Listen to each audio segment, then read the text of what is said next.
Minerva അക്കാദമിയിൽ 3-ഇയർ degree കോഴ്സുകൾ ആരംഭിച്ചിരിക്കുന്നു. Medical lab technology, operation theatre technology, cardiac care technology, dialysis technology, hospital sterilisation (CSSD), radiology technology, optometry technology കൂടാതെ hospital management MBA കോഴ്സുകളും ആരംഭിക്കുന്നു. Minerva academy.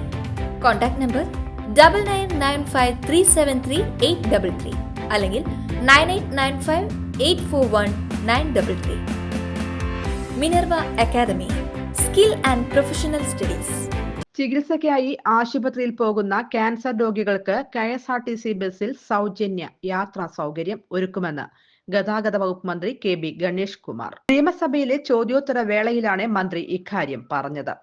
KSRTCയുടെ super fast വരെയുള്ള ബസ്സുകളിലാണ് സൗജന്യ യാത്ര. ക്യാൻസർ സെന്ററുകൾക്ക് പുറമെ സ്വകാര്യ ആശുപത്രിയിലേക്കാണെങ്കിലും യാത്ര സൗജന്യമായിരിക്കും. നിലവിലുള്ള ഉത്തരവ് പ്രകാരം 50% നിരക്കിൽ ഇളവുണ്ടായിരുന്നു. ഇതാണ് പൂർണ്ണമായും സൗജന്യമാക്കുന്നത്. ക്യാൻസർ സെന്ററുകളിലേക്ക് പോകുന്ന അർബുദ രോഗികൾക്ക് യാത്രാ ഇളവ് നൽകുന്ന 2012 ഉത്തരവിൽ മാറ്റം വരുത്തിയാണ് ഇത് നടപ്പാക്കുന്നത്. റേഡിയേഷനും കീമോയ്ക്കുമായി ആശുപത്രിയിലേക്ക് പോകുന്ന രോഗികൾക്ക് ഈ സേവനം ലഭ്യമാകുമെന്ന് മന്ത്രി വ്യക്തമാക്കി. 2012 ഉത്തരവ് എൻ്റെ ഉണ്ട്. അതിൽ പറയുന്നത് ഓർഡിനറി ബസ്സുകൾ, സിറ്റി ബസ്സുകൾ, എവിടെ തിരുവനന്തപുരം സിറ്റി ബസ് ഓടുന്ന എവിടെ സിറ്റിക്കകത്ത ഓർഡിനറി ബസ് പരമാവധി നെടുമങ്ങാടുന്നോ ആറ്റിങ്ങെന്നോ തിരുവനന്തപുരം വരെ വരും. RCCയിൽ മെഡിക്കൽ കോളേജിൽ നമ്മുടെ പ്രഖ്യാപനം അതല്ല. കേരളത്തിലെ ഏത് സ്ഥലത്തു നിന്നും അവർ ചികിത്സിക്കുന്ന ആശുപത്രിയിൽ ഡോക്ടർ സർട്ടിഫിക്കറ്റ് കൊടുത്തു കഴിഞ്ഞാൽ പാസ് ഇഷ്യൂ ചെയ്യും. സൂപ്പർ ഫാസ്റ്റ് മുതൽ താഴോട്ടുള്ള എല്ലാ ബസ്സിലും എന്നാണ് ഈ ഉത്തരവുണ്ട്. ഈ ഉത്തരവും വെച്ചുകൊണ്ട് നാളെ ഇറങ്ങണ്ട. അത് 50% ഉള്ളൂ. ഏതാ സിറ്റി ബസ്സിൽ നെടുമങ്ങാട് നിന്ന് കയറി തിരുവനന്തപുരത്ത് RCCയിൽ ഇറങ്ങുന്ന ഒരാളിന് കൊടുക്കേണ്ടി വരുന്ന പൈസ 20 രൂപ താഴെ. അതിൻ്റെ താഴെ 10 രൂപയുടെ കൺസെഷനാണ്. ഇതല്ല.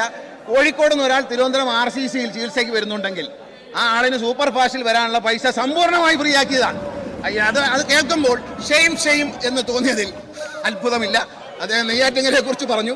നെയ്യാറ്റിങ്കര ബസ് സ്റ്റേഷൻ, ഇങ്ങനെ പല കാര്യങ്ങളും ഞങ്ങൾക്ക് നാട്ടുകാർക്ക് തോന്നുന്നുണ്ട്. ഈ കാണിക്കുന്നതൊക്കെ ഷെയിമാണെന്ന് വെളിയിൽ ആളുകൾ പറയുന്നുണ്ട്. ഈ കണ്ടുകൊണ്ടിരിക്കുന്ന 2-3 ദിവസമായിട്ട് കാണിക്കുന്ന ഈ കോമാളിത്തരം. പ്രഖ്യാപനം നടത്തുന്നതിനിടെ ബഹളം വെച്ച പ്രതിപക്ഷത്തെ മന്ത്രി പരിഹസിച്ചു. പ്രതിപക്ഷത്തിന് ഇത് വലിയ കാര്യമായിരിക്കില്ലെന്നും പ്രഖ്യാപനം നടത്തിയപ്പോൾ പ്രതിപക്ഷം പറയുന്നത് ഷെയിം എന്നാണെന്നും പ്രതിപക്ഷത്തിന് ഇത് ഷെയിമായിരിക്കുമെന്നും മന്ത്രി പറഞ്ഞു. അതേസമയം KSRTCയിൽ വരുമാനം അനുദിനം വർദ്ധിച്ചു വരികയാണെന്ന് സഭയിൽ മന്ത്രി പറഞ്ഞു. കഴിഞ്ഞ വർഷത്തേക്കാൾ 26 കോടി രൂപയോളം വർധനവാണ് വരുമാനത്തിൽ ഉണ്ടായിട്ടുള്ളത്. യാത്രക്കാരുടെ എണ്ണത്തിൽ 22 ലക്ഷത്തിലധികം വർധനവാണ് ഉണ്ടായിട്ടുള്ളത്.